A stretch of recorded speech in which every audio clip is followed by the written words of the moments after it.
Selamat pagi jemaat yang dikasihi oleh Tuhan. Kita bersyukur kepada Tuhan karena Tuhan masih memberikan kesempatan bagi kita untuk hidup, untuk bernafas, dan pada pagi hari ini kita bisa beribadah kepada Tuhan. Dimanapun Bapak Ibu bisa menangkap live streaming ibadah pada pagi hari ini, kiranya kita boleh memperoleh berkat dan kita mengalami perjumpaan secara pribadi dengan Tuhan melalui ibadah pada pagi hari ini. Mari kita datang kepada Tuhan bahwa hidup kita menjadi ibadah dan sekaligus persembahan yang kudus dan yang berkenan di hadapan Tuhan. Dan kebaktian kita pada pagi hari ini, kita mulai dengan pengakuan bahwa pertolongan kita datangnya dari Allah yang menjadikan langit dan bumi, dan turunlah atas kita semua anugerah dan damai sejahtera di dalam nama Allah Bapa, Allah Anak, dan Allah Roh Kudus. Amin.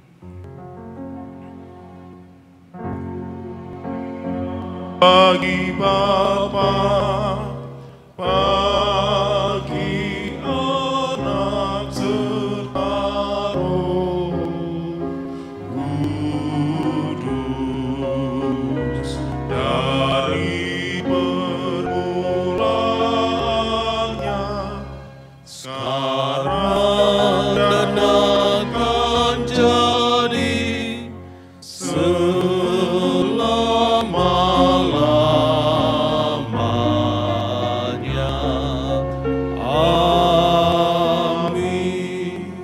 Firman Tuhan di dalam Amsal 4 ayat yang ke-23 berbunyi demikian. Jagalah hatimu dengan segala kewaspadaan, karena dari situlah terpancar kehidupan. Amin, amin, amin.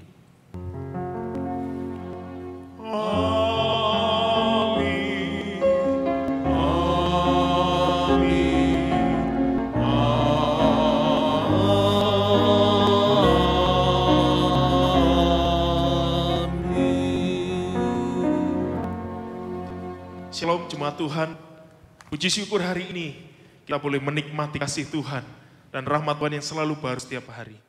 Mari kita bersama-sama datang padanya, kita masuk di dalam ibadah ini dengan ucapan syukur, dengan pujian yang agung untuk Allah kita.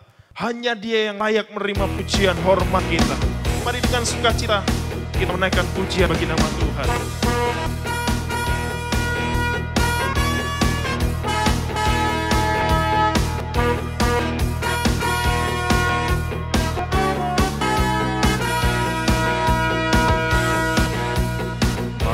Hadiratnya dengan hati bersyukur, masuk gerbangnya dengan pujian, bermazmurlah bagi Dia, nyanyikan nyanyian baru, bersuka cita sekarang menyembah Dia. Masuk hadiratnya, masuk hadiratnya dengan hati bersyukur, masuk gerbangnya dengan pujian, bermazmurlah bagi Dia, nyanyikan nyanyian baru, bersuka cita sekarang tinggikan Dia. Saat hati bersyukur dan jiwa pun bersuka, hadirat Allah nyata dalam pujian. Saat kami menyembah dan tangan pun terangkat, Tuhan hadir dalam pujian umat-Nya.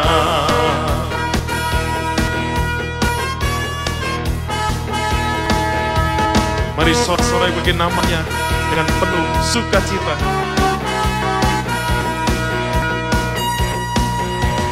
Masuk hadiratnya dengan hati bersyukur,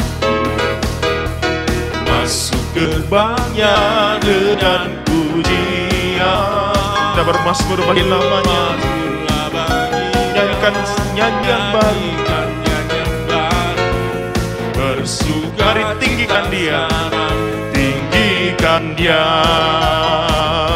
Saat hati bersyukur dan jiwa pun bersuka, hadirat Allah nyata dalam pujian. Saat kami menyembah dan tangan pun terangkat, Tuhan hadir dalam pujian umat-Nya.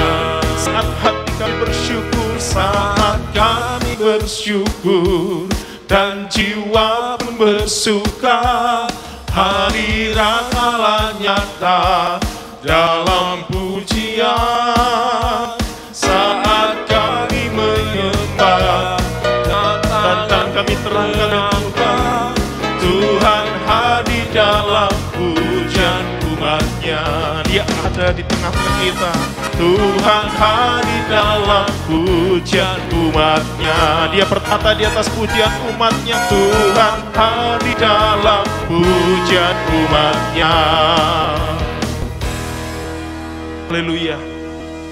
Terima kasih ya Tuhan, terima kasih. Kesempatan yang indah kami boleh memuji-muji Engkau. Engkau Allah yang layak ditinggikan ya Tuhan.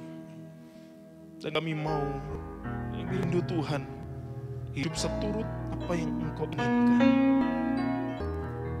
Hidup kami adalah hidup yang menyembah Engkau ya Tuhan. Terima kasih. Terima kasih.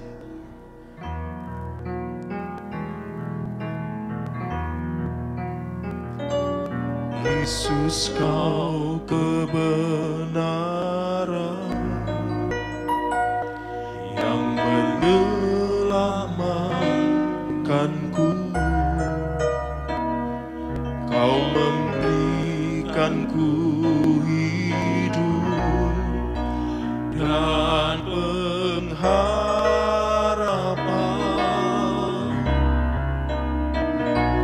Ku ikut kehendak-Mu, ku perlu anugerah-Mu. Ku nyatakan janjiku kepadamu.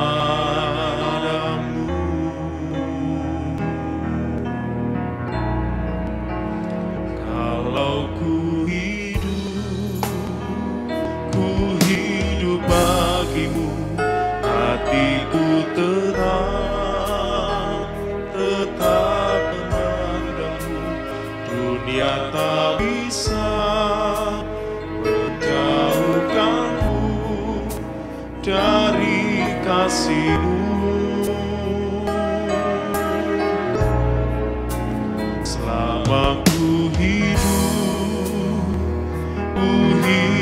bagimu, mataku tetap memandangmu. Dunia tak bisa menjauhkanku dari kasih-Mu.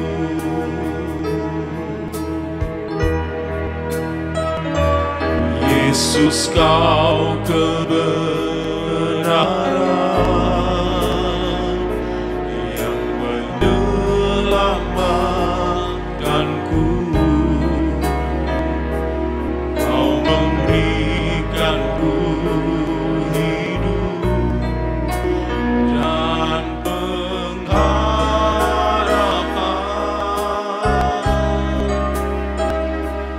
Ku ikut kehendak-Mu, ku perlu anugerah-Mu. Ku nyatakan janjiku kepadamu.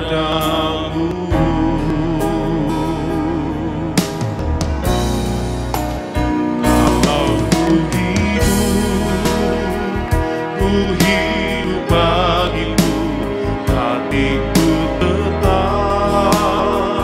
tetap menyembah-Mu.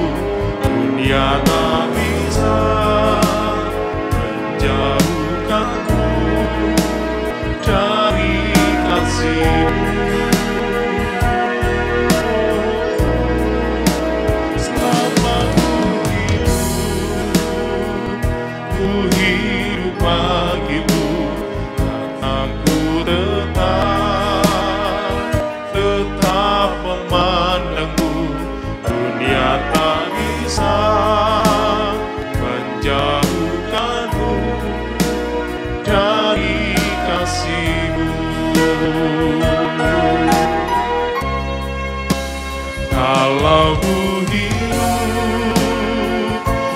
hidup bagimu, hatiku tetap menyembahmu. Dunia tak bisa menjauhkanku dari kasih-Mu. Oh, selama ku hidup bagimu, mataku tetap memandangmu. Dunia tak bisa menjauhkanmu dari kasih-Mu. Dunia tak bisa menjauhkanku dari kasih-Mu. Dunia tak bisa menjauhkanku dari kasih-Mu. Dunia tak bisa menjauhkan kami dari kasih-Mu, Tuhan.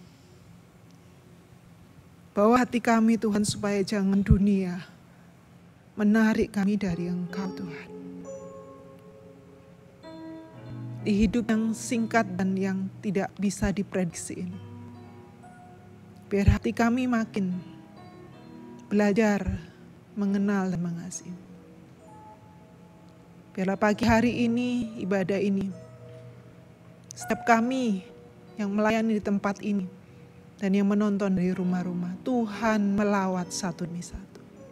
Hamba-Mu yang akan menyampaikan, Kau batasi, hanya menyampaikan yang benar, yang suci, yang kudus, yang mulia, yang sedap didengar. Hanya menyampaikan yang Tuhan mau. Dalam nama Tuhan Yesus kami berdoa. Amin. Selamat pagi Bapak, Ibu, dan Saudara yang kasih Tuhan yang menonton dari rumah dan juga rekan-rekan sepelayanan tempat ini. Saya bersyukur karena ini satu progres yang baru gereja kita untuk pertama kalinya, dan puji Tuhan saya dipercayakan juga kebetulan di jadwal ini, di hari ini, di minggu ini live streaming ya, siaran langsung. Saya bersyukur tadi pagi karena setelah hampir 6 bulan akhirnya kebiasaan atau tradisi bangun lebih pagi di hari Minggu kembali bisa saya alami dan bisa dilakukan lagi. Dan dari hati yang paling dalam kami hamba Tuhan dan juga majelis dan rekan pelayanan dan semua jemaat pastinya berterima kasih buat rekan-rekan muda di tempat ini.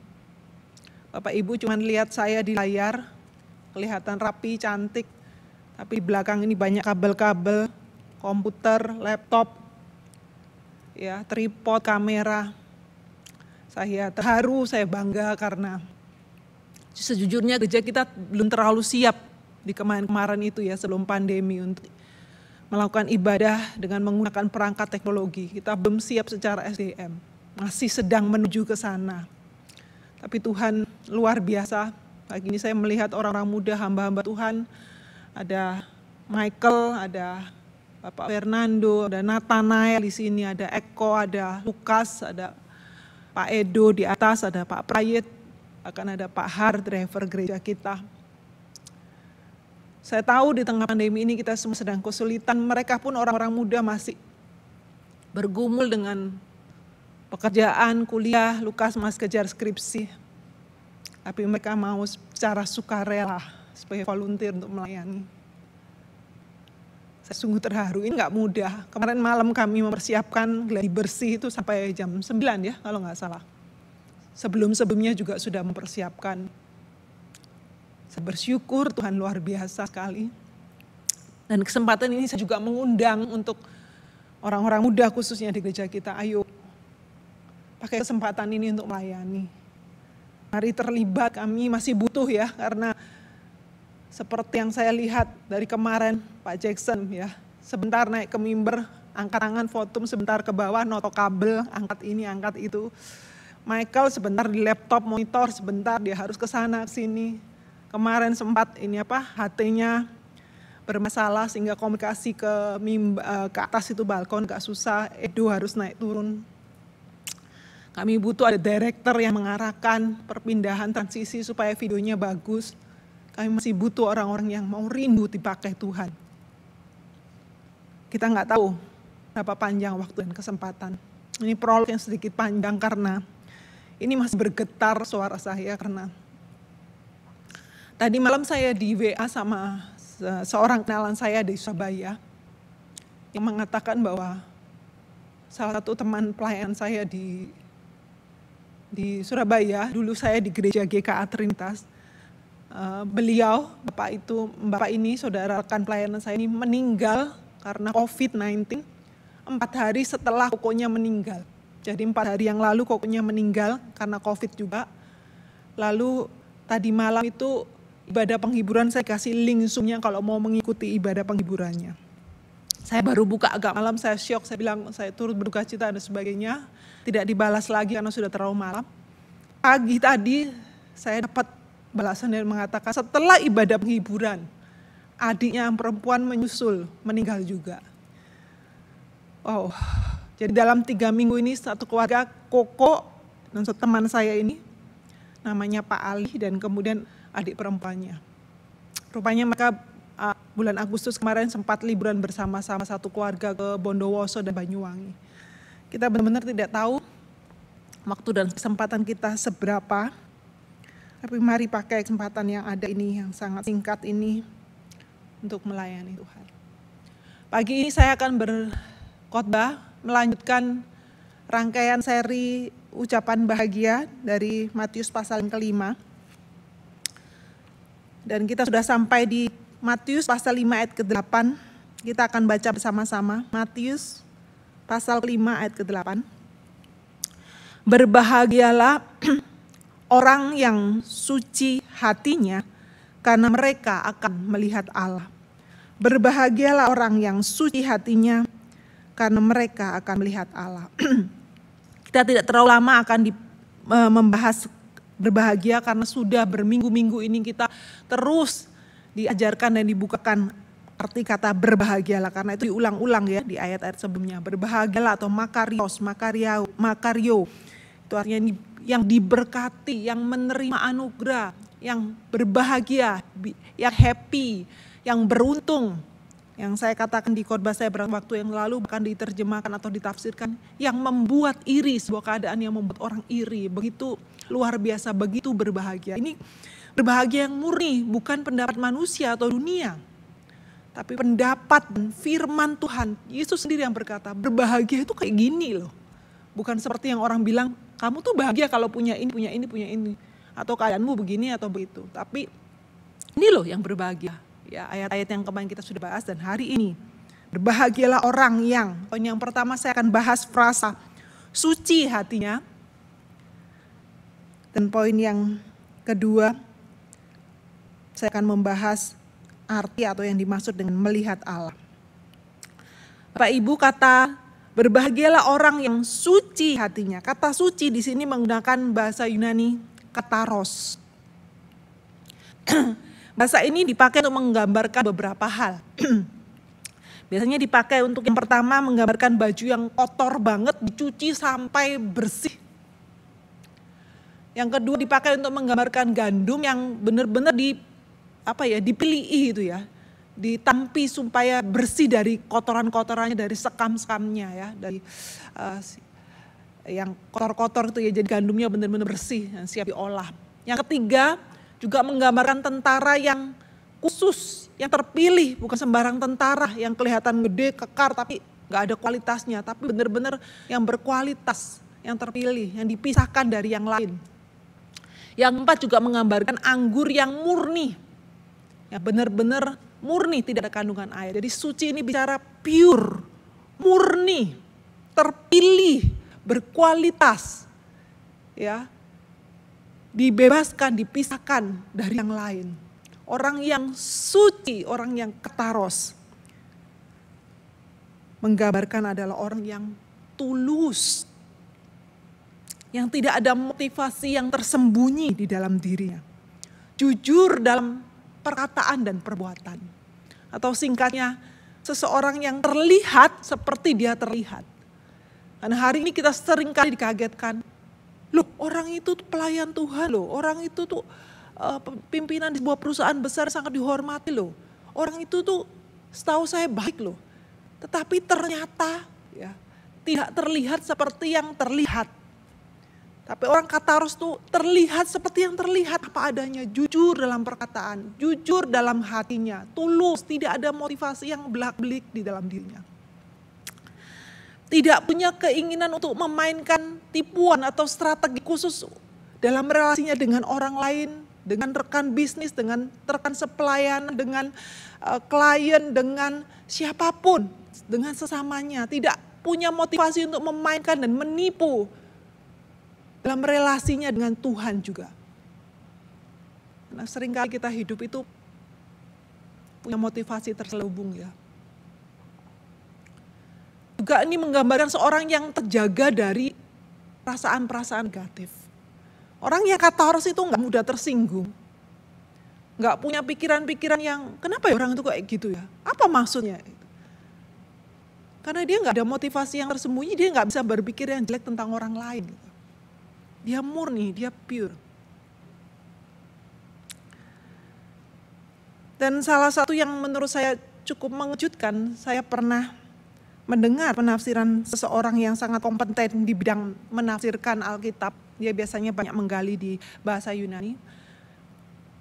Beliau mengatakan Kataros ini juga menggambarkan bukan saja seseorang yang tidak melakukan perbuatan yang jahat atau tidak baik. Tapi beliau ini katakan orang tersebut itu tidak ada keinginan dan maksud di dalam dirinya untuk melakukan perbuatan yang tidak baik. Jadi bukan hanya tidak melakukan, keinginan dan maksud nggak terlintas dalam pikirannya. Yang kemudian dia lanjutkan, nggak punya bahan dan unsur di dalam dirinya yang berpotensi untuk melakukan kejahatan atau dosa. Nggak punya bahan untuk berbuat sesuatu yang membuat dia jatuh dalam dosa. Ya, saya sedikit counter ya. Sebenarnya Alkitab berkata, firman Tuhan mengajarkan kita bahwa setiap manusia itu sejak dalam kandungan dikandung dalam dosa. Adam dan Hawa jatuh dalam dosa, kita tuh naturnya berdosa. Jadi kita tuh sebenarnya punya kecenderungan, punya potensi yang besar untuk melakukan yang jahat, bukan yang baik. Dalam segala hal, bahkan di dalam perbuatan baik kita tuh masih terselip hal-hal yang berdosa. John Wesley kalau nggak salah katakan, bulu mata kita aja harus dibersihkan oleh darah Yesus. Dalam perbuatan baik masih tersimpan yang jahat. Tapi mungkin dimaksudkan oleh hamba Tuhan yang tadi berkata, orang yang Kataros itu nggak punya unsur atau bahan yang berpotensi untuk dia melakukan satu perbuatan jahat. Itu mungkin maksudnya adalah kita semua itu dikandung dalam dosa, punya natur dosa. Tapi setiap kita tuh punya ciri-ciri dosa sendiri, nggak sama. Ada orang sebut ciri dosa, tapi ada orang sebut itu salib. Jadi kita sering dengar ya pasangan-pasangan yang sedang cari teman hidup, khususnya yang perempuan biasanya dikasih tahu, paling enggak kamu harus yakin sama pasanganmu tuh, kalau perempuan cari pria ya, bebas dari 3 ciri dosa yang berbahaya. Bapak Ibu pasti tahu ya apa itu. 1, alkohol. 2, judi. 3, perempuan. Ya, maksudnya jangan playboy, jangan mata keranjang gitu ya. Itu screening awal katanya itu. Jadi setiap orang itu punya ciri dosa sendiri. Maka itu kita nggak bisa menghakimi karena mungkin kita itu melihat seseorang berdosa jatuh di dosa yang satu. Kita tidak jatuh di sana. Tapi kita gagal di dosa yang lain yang mungkin jauh lebih besar dan lebih menyakitkan hati Tuhan. Setiap orang tuh punya ciri dosa tertentu. Kalau tadi pendeta tadi itu berkata bahwa orang ini orang Kataros tuh nggak punya bahan. Gak punya unsur. Ya, kita problemnya adalah setiap kita itu bahannya terlalu banyak. Kalau orang yang gak punya bahan tuh beliau katakan ada kesempatan di depan mata untuk melakukan satu perbuatan kesalahan atau dosa. Kesempatan yang begitu mudah, yang sangat memungkinkan dia melakukan perbuatan dosa, tapi dia gak pilih itu, dia gak melakukan itu. Lah kita ini orang yang bahannya di dalam diri kita tuh penuh dengan hal-hal yang berpotensi untuk jatuh dalam dosa. Jangankan tidak ada kesempatan, Tidak ada kesempatan aja kita cari. Nah katanya orang kataros ini menurut penafsir tadi, sekalipun di depan mata itu begitu mudah kesempatan dan peluang dan alasan yang sangat besar untuk dia melakukan satu kesalahan dan dosa itu, tapi dia tidak melakukannya. Ini sesuatu yang gak mudah.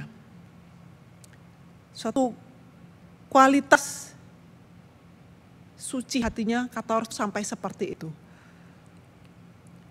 Tapi saya senang Alkitab jelas katakan suci hatinya. Suci itu kataros, hati itu kardia.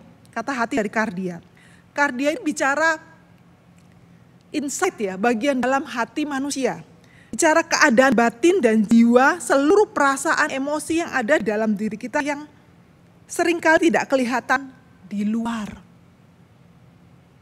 Jadi ucapan-ucapan bahagia di atas, berbahagialah orang yang miskin di hadapan Allah, berbahagialah orang yang berduka cita karena mereka akan dihibur, berbahagialah orang yang lemah lembut, yang lapar dan haus akan kebenaran. Ini semua bukan bicara yang kelihatan di luar.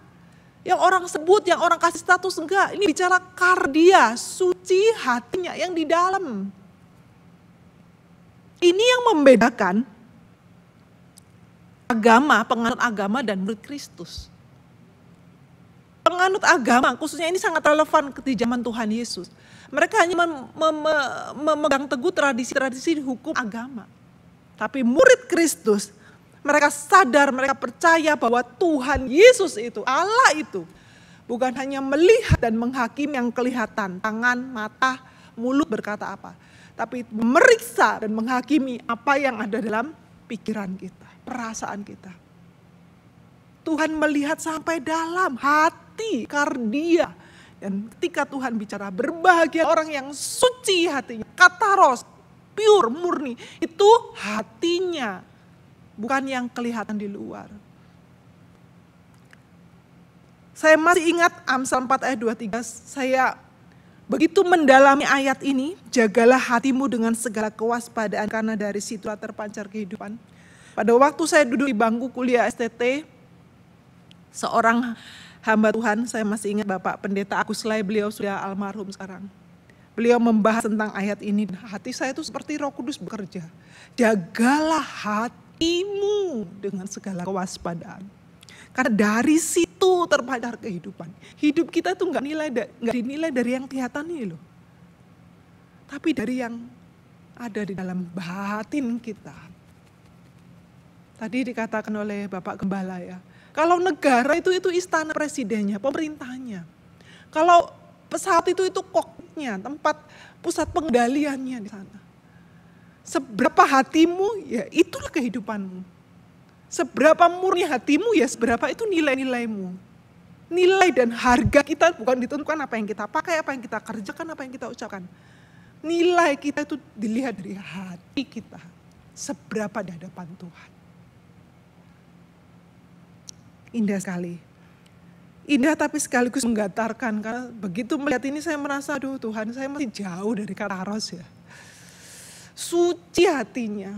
Orang mungkin melihat saya atau orang mungkin melihat Anda itu orang yang suci, aktif, rohani, bapak yang baik, suami yang baik, istri yang baik, lemah lembut. Tapi yang benar-benar tahu itu Tuhan, apakah hati kita itu kataros apa enggak. Kardia kita loh, di dalam hati loh, yang bukan yang kelihatan. Benar-benar pure enggak, berkualitas enggak, terpisahkan enggak dari nilai-nilai dunia. Saya ingin seperti itu Bapak Ibu. Orang seperti itu nggak akan mudah tersinggung, nggak mudah jatuh, nggak mudah terayun, nggak mudah lemah, nggak mudah sombong, karena dia pure, nggak ada maksud-maksud yang negatif yang memanfaatkan segala keadaan dan reaksi untuk cari keuntungan. Jadi orang mau bilang dia baik, bagus, enggak ya enggak apa-apa. Tapi saya tahu saya di hadapan Tuhan itu benar. Waduh enak ya hidup kayak begitu. Tapi sulit ya Bapak Ibu. Tapi ayat ini hanya akan jadi kalimat yang utopis atau utopia. Kelihatan di awang-awang, bagus banget ya. Utopis atau utopia itu satu keadaan yang nyaris sempurna. Satu ideal yang didambakan semua orang tapi rasanya sulit untuk dicapai. Ayat ini akan jadi seperti itu. Kalau kita nggak mendalami baik-baik. Ketika Alkitab bilang orang yang kataros, kardia, suci hatinya. Saya bersyukur karena itu sulit. Itu suatu yang luar biasa, tapi kata hati ini juga mengingatkan kita bahwa Allah itu adalah Allah yang ahli memperbaiki hati. Ini satu penghiburan. Allah itu ahli mereparasi, merenovasi hati. Dia bisa balikkan hati yang hancur, remuk, sombong, arogan itu dibalikkan jadi lembut, taat, dengar-dengaran, berubah, penuh kasih, pengampunan, lemah lembut. Wow. Ahlinya itu di sana. Tuhan spesialis mengubah hati manusia. Allah sanggup menghancurkan hati yang keras, hati yang sombong itu jadi benar-benar hati yang indah di mata Tuhan. Yeskiel 36 ayat 26. Kamu akan kuberikan hati yang baru. Ada seorang berkata, Ci, saya tuh jengkel, marah, pahit sama seseorang. Saya sudah berusaha mengampuni, saya sudah berusaha baik, tapi saya tuh jengkel lagi, marah. Rasanya saya tuh kalau lihat kesempatan pengen melakukan yang jahat, ingat-ingat. Wah, cerita, dia curhat, dia marah, dia jengkel, tapi dia juga marah sama dirinya sendiri. Kenapa dia nggak bisa berhenti untuk marah, benci, dan dendam. Dia bilang, apa tipsnya, Ci? Saya bilang, apa ya tipsnya ya? Saya bilang, ginilah, saya kalau kasih tip nanti kepanjangan dan kamu mungkin sudah banyak dengar. Saya bilang, kamu doa minta sama Tuhan, Tuhan kasih saya hati yang baru, yang lama itu udah dihancurin aja deh. Udah banyak dosa, pahit, marah, benci, dendam. Tuhan tuh ahli kasih hati, bukan yang memperbaiki, kasih yang baru, memperbarui. Kamu akan kuberikan hati yang baru, roh yang baru di dalam batinmu, dan aku akan menjauhkanmu dari tubuhmu hati yang keras, dan kuberikan hati yang taat. Aduh, saya mau ini. Dikasih hati yang baru, yang murni, yang terpilih, yang taat, yang lembut.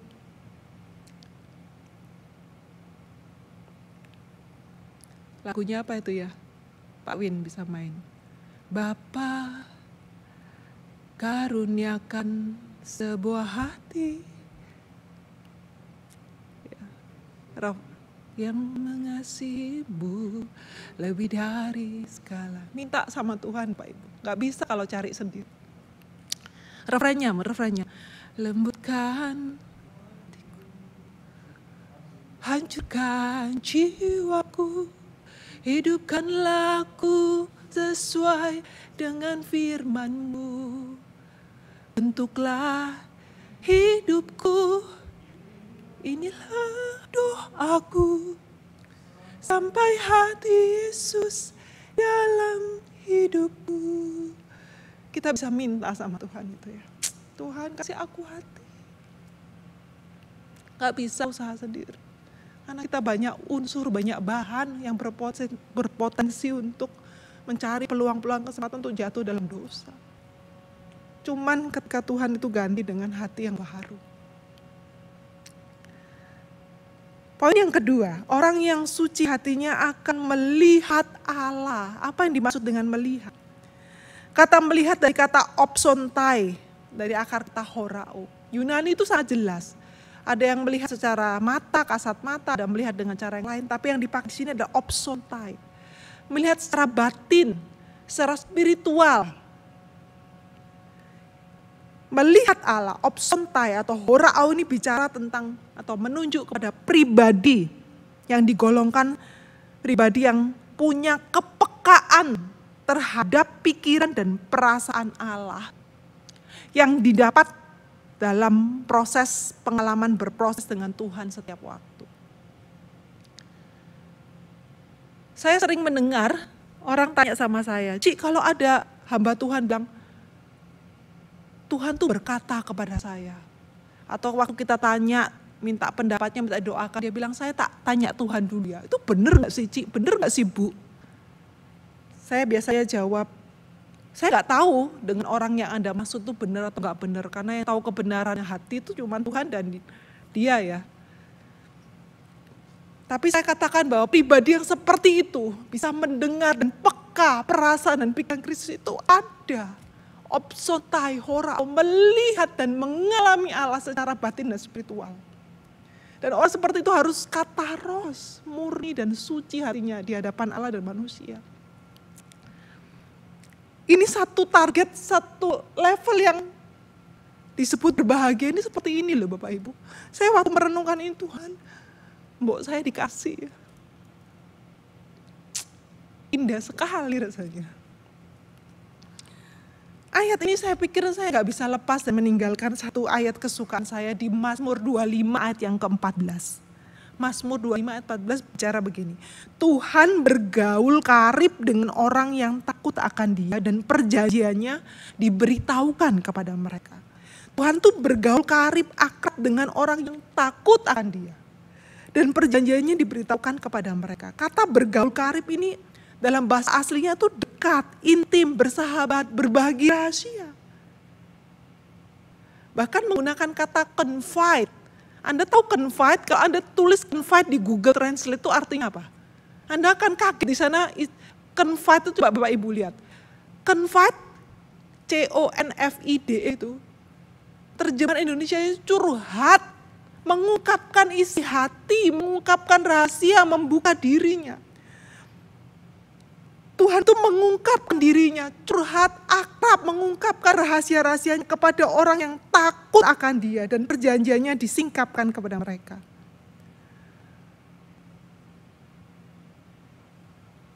Terjemahan, beberapa terjemahan yang cukup mendekati bahasa asli. Coba Bapak Ibu lihat ya, di slide ada itu ya.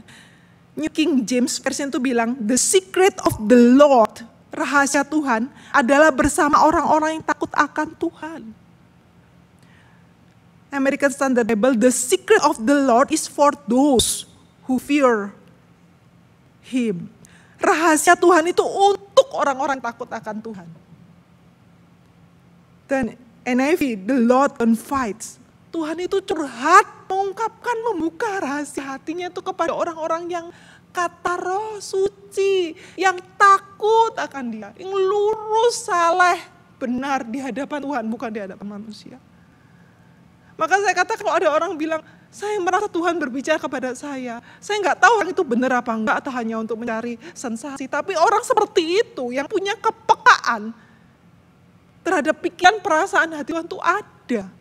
Opsontai, melihat Allah, dan syaratnya dia harus kata roh suci, kardianya, hatinya, bukan ngomongnya loh ya, bukan perbuatannya, bukan rutinitasnya, bukan. Yang di dalam yang bisa dinilai Tuhan. Anda bisa lihat Tuhan, mengalami Tuhan, bisa.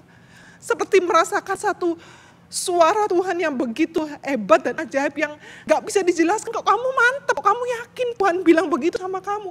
Gak bisa kita jelasin. Karena gak semua orang bisa masuk dan sampai ke pengalaman opsonte ini. Sehingga orang bilang, alah ngawur, kok hebat man bisa melihat Allah, kok bisa mengalami dan mendengar suara Allah. Seperti apa? Dan gak perlu diyakinkan karena ini bukan persoalan di luar, ini persoalan kerdia hati. Berproses dengan Tuhan, pengalaman dengan Tuhan, dan engkau akan melihat, merasakan dan mengalami Tuhan. Akrab, Tuhan tuh sampai curhat, membuka sesuatu yang tidak bisa dibukakan kepada orang-orang yang gak kataros, gak murni hatinya. Indah ya Bapak Ibu ya. Jadi saya simpulkan di akhir khotbah saya kurang 5 menit ini. Orang yang berbahagialah orang yang suci hatinya karena melihat Allah. Bukan bicara atau menunjuk orang yang sempurna, bersih tanpa dosa, bukan. Bukan yang tanpa bahan sama sekali, karena kita semua punya bahan dan unsur. Kita jatuh dalam dosa, natur dosa kita sejak dalam kandungan. Tapi orang yang dalam segala kelemahan dan keterbatasannya itu dia terus mengusahakan lekat, dekat sama Tuhan. Dia terus berproses dengan Tuhan. Jatuh bangun bersama Tuhan, dan dalam proses yang panjang dan pengalaman itu dia melihat Allah. Di sana dia mengalami Allah. Dia opsontai, sampai satu hari dia bilang, kalau hari ini saya bisa begini itu bukan karena saya. Tuhan yang bekerja. Saya tutup dengan satu kesaksian kecil. Tentang dunia setir menyetir. Bapak Ibu, saya sekarang mungkin totalnya sudah 8 tahun sejak saya belajar menyetir. Tapi belum mahir juga, makanya saya nggak suka drive karena saya itu nggak mahir.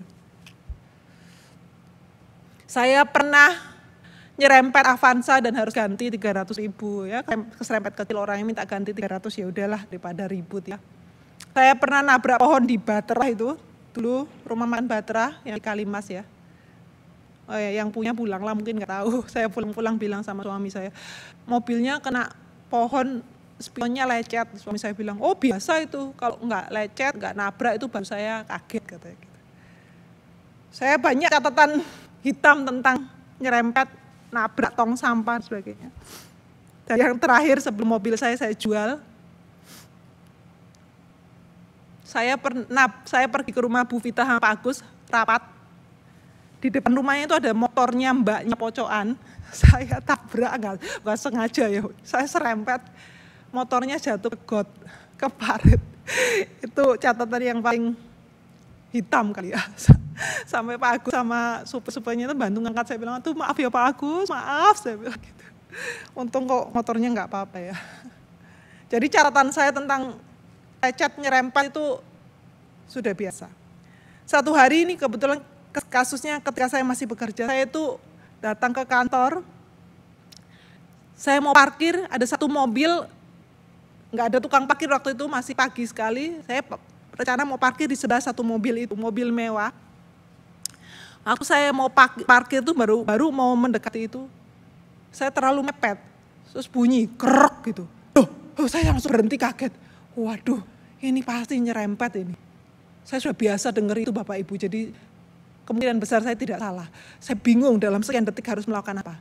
Tapi natur dosa saya, bahan dosa saya ini banyak ya, setiap manusia. Saya pilih, saya nggak jadi parkir sana, saya parkir di belakang. Jadi saya maju. Waktu saya maju tuh bunyi lagi kerek gitu. Aduh, saya nyesel, saya takut, saya deg-degan. Saya langsung nggak jadi parkir di sana, saya parkir di belakang kantor. Saya, aduh, gimana ini Tuhan ya, gimana? Gak ada yang lihat Bapak Ibu, pasti itu nggak tukang parkirnya. Aduh, sebenarnya saya itu bukan nggak mau mengganti ya, mengganti pasti mobil mewah itu pasti agak mahal, tapi karena itu kesalahan saya pasti mau tanggung jawab. Tapi saya itu takut, nanti ribut, rame, aduh saya kok khawatir terus hubungi orang dimaki-maki, itu saya takut gitu loh. Terus gimana ya? Oh nggak ada yang lihat kok. Waktu itu juga belum ada CCTV. Jadi kemungkinan dia nggak tahu kok saya yang nyerempet. Gimana? Tapi hati saya nggak tenang. Nggak boleh, ini nggak bener, ini nggak boleh itu. Lalu saya masuk kamar mandi, saya berdoa, Tuhan apa yang harus saya lakukan Tuhan? Lalu saya mengambil keputusan. Apapun resikonya saya harus hadapi, saya keluar. Yang punya mobilnya masih nggak ada. Saya keluar tuh deg-degan, saya mau mendekati mobil itu, saya periksa. Saya panggil tukang parkir, Pak, sini Pak, tadi nyerempet mobil ini Pak, ini punya siapa? Sambil mau nangis, gemeter, takut, bingung. Terus saya sama Bapak itu cari, mana Bu, lecetnya di mana? Tidak tahu Pak, tadi pokoknya saya kencang sekali. Bapak Ibu tahu? Saya tuh nyari di semua sisi mobil itu, gak ada lecetnya. Loh, gimana Bu?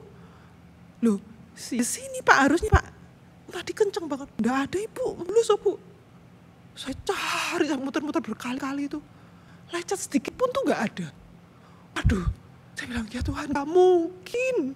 Saya ini ahli dalam hal serempet menyerempet, saya peka banget sama suara teret gitu ya.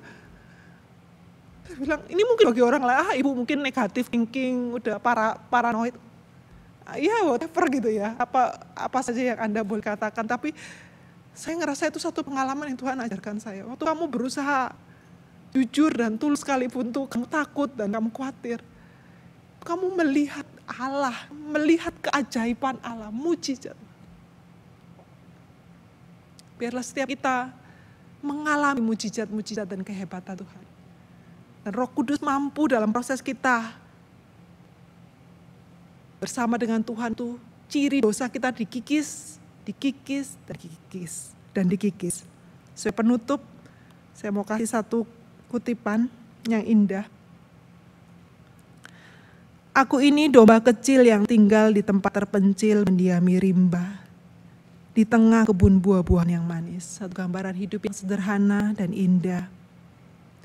Aku kau jaga dan kau gembalakan dengan tongkatmu. Setiap pagi kau temani aku makan rumput di hamparan hijau yang subur. Menikmati kesejukan air di sungai-sungai jernih. Sambil kau perlihatkan padaku semua keajaiban-keajaiban-Mu. Dan Engkau selalu kembali menyayangi aku. Kiranya Tuhan mengaruniakan kita hati yang tulus, suci, dan kita dapat menerima pengalaman melihat Allah. Mari kita tunduk kepala. Kita naikkan referen saja. Lembutkan hatiku. Saya minta Singer membantu. Kita minta Tuhan, sudah banyak cacat, kotor, bobrok, rusak hati saya Tuhan. Tapi saya mau kataros, mau murni di hadapan, mau melihat Engkau, mengalami Engkau. Karuniakan Tuhan, hati yang baru. Lembutkan, hancurkan jiwa dan hati yang lama ini Tuhan. Ya Tuhan, lembutkan hatiku, lembutkan, hancurkan jiwaku, hidupkanlah aku sesuai dengan firman-Mu. Inilah doaku. Sampai hati Yesus. Sekali lagi lembutkan hatiku. Mari kita sama-sama berdoa. Hancurkan jiwaku, hidupkanlah aku sesuai. Saya mau Tuhan, kami mau Tuhan.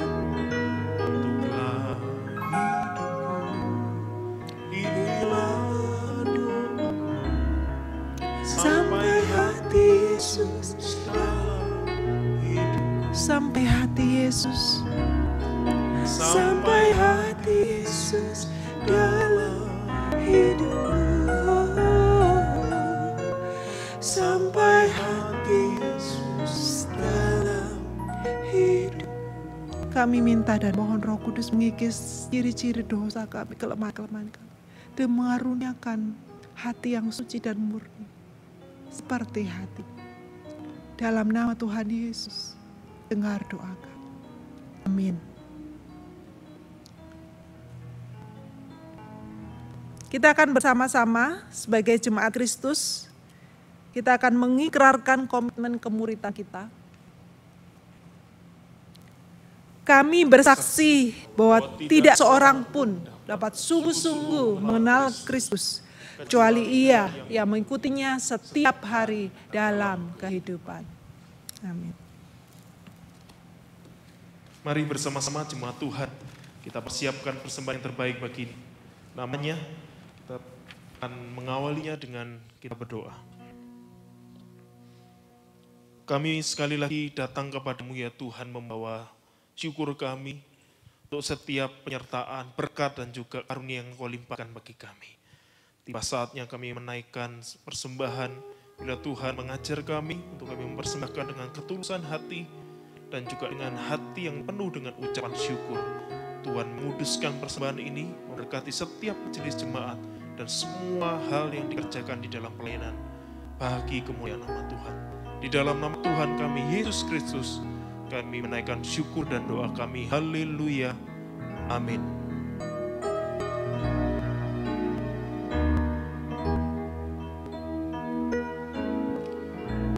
Ya Tuhan, tiap jam ku memerlukanmu, suara-Mu yang lembut menghiburku.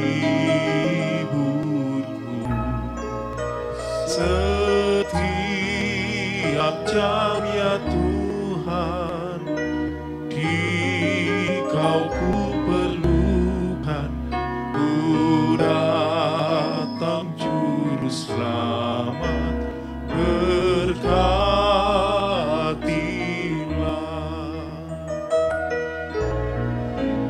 Ya Tuhan, tiap jam di suka dukaku, jikalau Tuhan jauh, percuma hidupku. Setiap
Tuhan, barusan saja kita melihat video kolase pujian nyanyian persekutuan kelompok.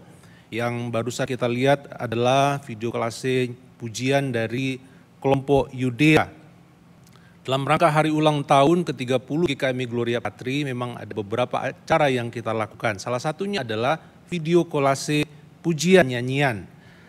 Dan minggu kedua kita juga akan melihat kelompok Betania dan Bethlehem. Minggu ketiga kita akan melihat kelompok Hermon dan Yerusalem. Minggu keempat, tidak kalah menariknya, kita akan melihat majelis jemaat dan hamba Tuhan menyanyikan pujian dalam bentuk virtual, pujian nyanyian dinyanyikan secara video kolase.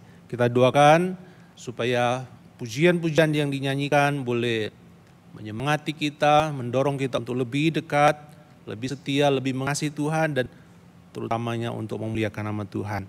Kami juga mendorong, persilakan jemaat untuk mengirimkan video ucapan selamat ulang tahun ke-30 GKMI Gloria Patri ke panitia. Jadi Bapak Ibu boleh mengucapkan harapan dan juga ucapan selamat atas ulang tahun GKMI Gloria Patri yang ke-30 ini. Masih dalam rangka hari ulang tahun GKMI Gloria Patri,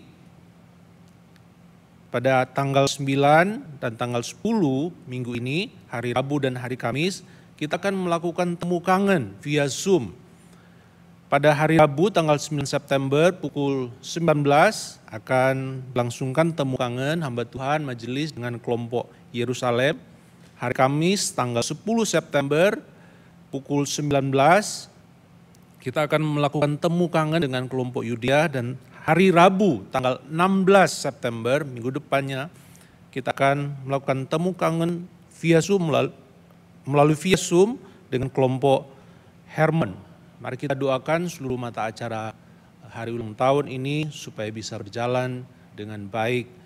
Bapak Ibu yang dikasihi oleh Tuhan, satu hal lagi yang ingin saya sampaikan kepada kita semua berkenaan dengan penundaan proses pemilihan majelis jemaat sekaligus juga pengurus komisi, mempertimbangkan kondisi yang sangat tidak biasa karena pandemi COVID-19 yang telah menyebabkan program-program gereja tahun 2020 ini terhambat, termasuk pemilihan majelis jemaat dan pengurus komisi periode 2020-2023, maka proses pemilihan majelis dan juga pengurus komisi ini ditunda pelaksanaannya. Oleh karena itu, maka masa bakti pelayanan majelis jemaat dan pengurus komisi akan berlaku sampai bulan September 2021. Kiranya ini menjadi perhatian bagi kita semua. Mari kita akan menaikkan beberapa doa syafaat kita di dalam ibadah pagi hari ini. Mari kita berdoa. Bapa kami yang bertata di dalam kerajaan surga, kami di dalam ibadah ini mau menaikkan doa kepadamu, berdoa syafaat untuk beberapa hal. Kami doakan untuk pemerintah secara khusus yang sedang menangani COVID-19 dan dampak yang dihasilkan dari COVID ini. Tuhan tolong beri hikmat bijaksana kepada pemerintah pusat, daerah untuk mereka mampu menangani dengan tepat dampak-dampak yang dihasilkan oleh pandemi ini. Tuhan tolong beri hikmat bijaksana kepada mereka. Keputusan yang diambil juga sesuai dengan kehendak Tuhan dan bisa membawa kesejahteraan bagi seluruh rakyat Indonesia. Berdoa juga setiap kami untuk waspada, kami juga menjaga diri kami dan juga belajar untuk menghargai dan menjaga orang-orang yang ada di sekitar kami. Tuhan Bapa di dalam surga, kami juga berdoa menyerahkan ke dalam tangan Tuhan untuk gereja kami. Dalam rangka hari ulang tahun ke-30 kami Gloria Patri, kami berdoa biar semua ibadah, kegiatan yang dilakukan boleh berlangsung dengan baik. Tuhan tolong, Tuhan berkati setiap panitia yang bekerja, setiap yang terlibat majelis, Tuhan juga berkati. Dan setiap jemaat juga boleh terlibat di dalamnya. Kami juga berdoa biar di hari ulang tahun yang ke-30 ini, hari ulang tahun yang sangat spesial dengan kondisi yang spesial, membuat kami juga iman kami bertumbuh secara spesial, secara khusus. Kami bertumbuh dalam pengenalan Tuhan, makin mengasihi Engkau dan memberi hidup kami untuk kemuliaan nama Tuhan. Berkati semuanya ya Tuhan. Kami juga berdoa, tetap doakan untuk saudara-saudara kami yang sakit, sedang lemah tubuh. Engkau yang hadir di tengah-tengah pembaringan mereka, supaya mereka mendapatkan tilikan dari Tuhan, mendapat kekuatan daripada Tuhan, dan mereka boleh melewati masa-masa lemah sakit ini, tapi iman mereka tetap bertumbuh di dalam Tuhan. Terima kasih Tuhan, terima kasih. Kami naikkan doa syafaat kami ini hanya di dalam satu nama, yaitu nama Tuhan Yesus Kristus yang adalah Tuhan dan Juru Selamat kami yang hidup. Haleluya. Amin. Jemaat Tuhan, kita berada di penghujung ibadah kita pagi hari ini. Mari kita naikkan syukur kita sekali lagi kepadanya. Dan bila hari demi hari kita diliputi dan dipenuhi dengan firman Tuhan, maka hidup kita adalah hidup yang berkenan kepada Tuhan ketika kita seturut dengan kehendak-Nya. Mari bersama-sama naikkan syukur kita kepada Tuhan Yesus atas rahmat-Nya dan juga anugerah-Nya.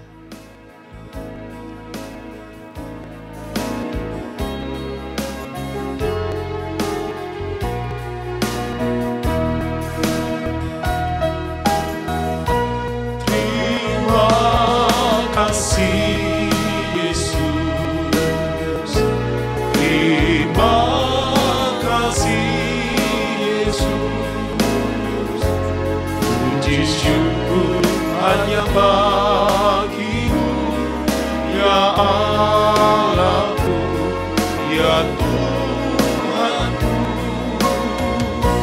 Terima kasih Yesus,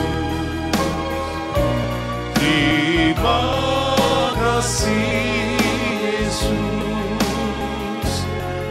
Beri syukur hanya bagimu. Terima kasih Yesus. Segala ucapan syukur kami naikkan hanya bagi-Mu Tuhan. Ku beri syukur hanya bagi-Mu. Ku beri syukur hanya bagi-Mu. Kami naikkan syukur. Ku beri syukur hanya bagi-Mu. Terima kasih Yesus. Jemaat yang dikasihi oleh Tuhan, kita sudah mendengar kebenaran firman Tuhan. Biarlah kita nyatakan hidup kita dan kesucian hati kita. Kita mengandalkan Tuhan dan berserah kepada Tuhan, memohon berkat dan pimpinan daripada Tuhan. Terimalah berkat dari Tuhan. Tuhan memberkati engkau dan melindungi engkau. Tuhan menyinari engkau dengan wajah-Nya dan memberi engkau kasih karunia. Tuhan menghadapkan wajah-Nya kepadamu dan memberi engkau damai sejahtera mulai sekarang sampai selama-lamanya. Haleluya. Amin.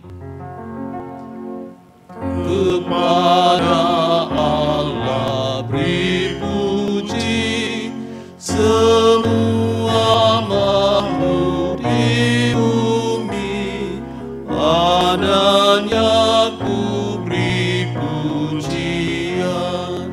Bapa, Anak, dan Roh Suci. Amin. Usai sudah ibadah kita hari ini, selamat memasuki kehidupan kita dalam keseharian kita. Tuhan Yesus memberkati.